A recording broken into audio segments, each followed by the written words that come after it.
Hello, I'm David Cassidy with the weekly market summary for the week ending Friday the 4th of September.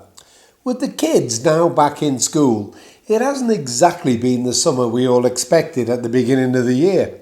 However, while there have been lots of cancelled holidays and no relaxing on Mediterranean beaches, it hasn't stopped the positive economic data readings. Therefore, it was disappointing to see the media making a lot of the week's equity market declines. For example, Thursday saw the FTSE 100 reverse an early gain of nearly 1% to close down just over 1.5%, an intraday move of nearly 145 points. While over on Wall Street, the Dow Jones closed down over 800 points or 2.78%, and the S&P 500 index fell 3.51% and then fell a further 0.56 and 0.81% respectively on Friday. While we don't want to sound blasé, as we fully appreciate that this equity market volatility will be unpleasant and indeed unnerving, it is very important to put everything into perspective.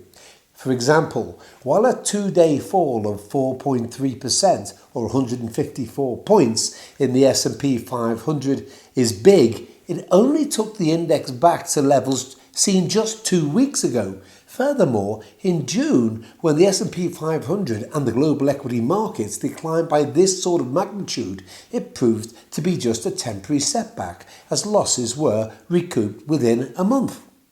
We believe that this fall was simply some froth coming off equities after the recent gains, rather than the start of a deeper equity market correction.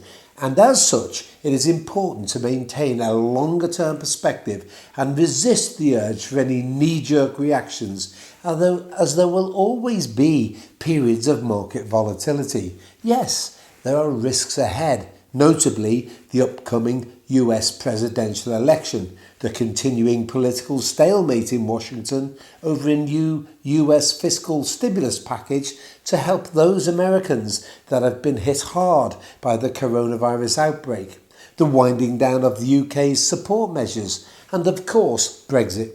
But none of these risks are new. In fact, fundamentally, nothing has changed.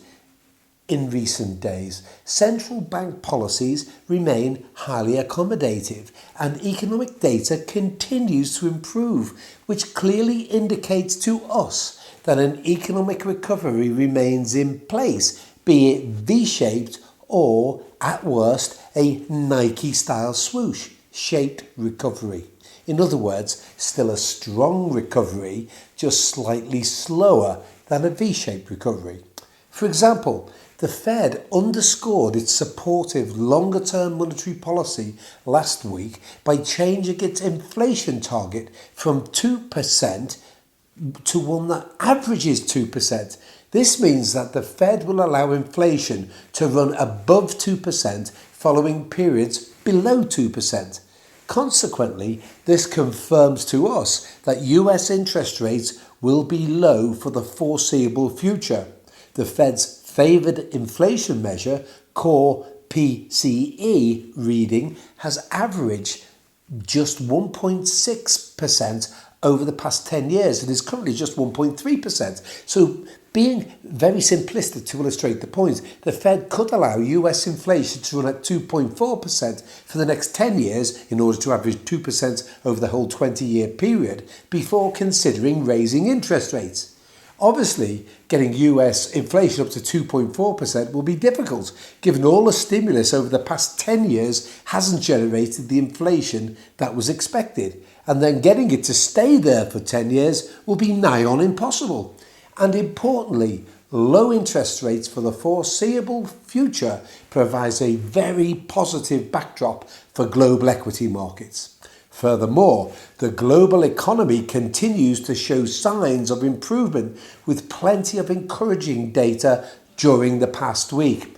China's services PMI rose to 55.2 in August from 54.2 in July. Remember, 50 is the line separating expansion and contraction. So this reading shows that the Chinese economy continues to strengthen. And this is very positive, as China is ahead of most countries on the path to a full economic rebound. Elsewhere, the US ISM manufacturing survey came in at 56 for August compared to 54.2 for July and expectations of 54.8, while new orders soared to 67.6 from 61.5, its highest reading since January 2004.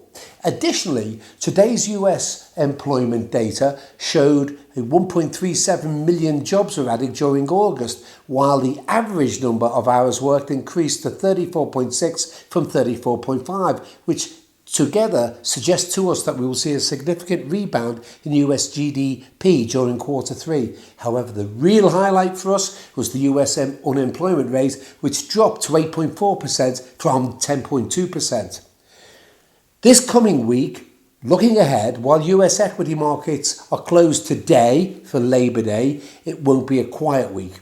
In addition to the US weekly jobless claims data due on Thursday the 10th, we have the European Central Bank, ECB, monetary policy meeting also on Thursday, and this has become even more important than usual after the ECB's chief economist, Philip Lane, said he was concerned about the strength of the euro, and then he hints of a looser monetary policy and/or dovish message would be an additional positive for equity markets. Elsewhere, we have UK GDP for July, UK industrial and manufacturing production, Chinese trade balance, and US and Chinese CPI inflation.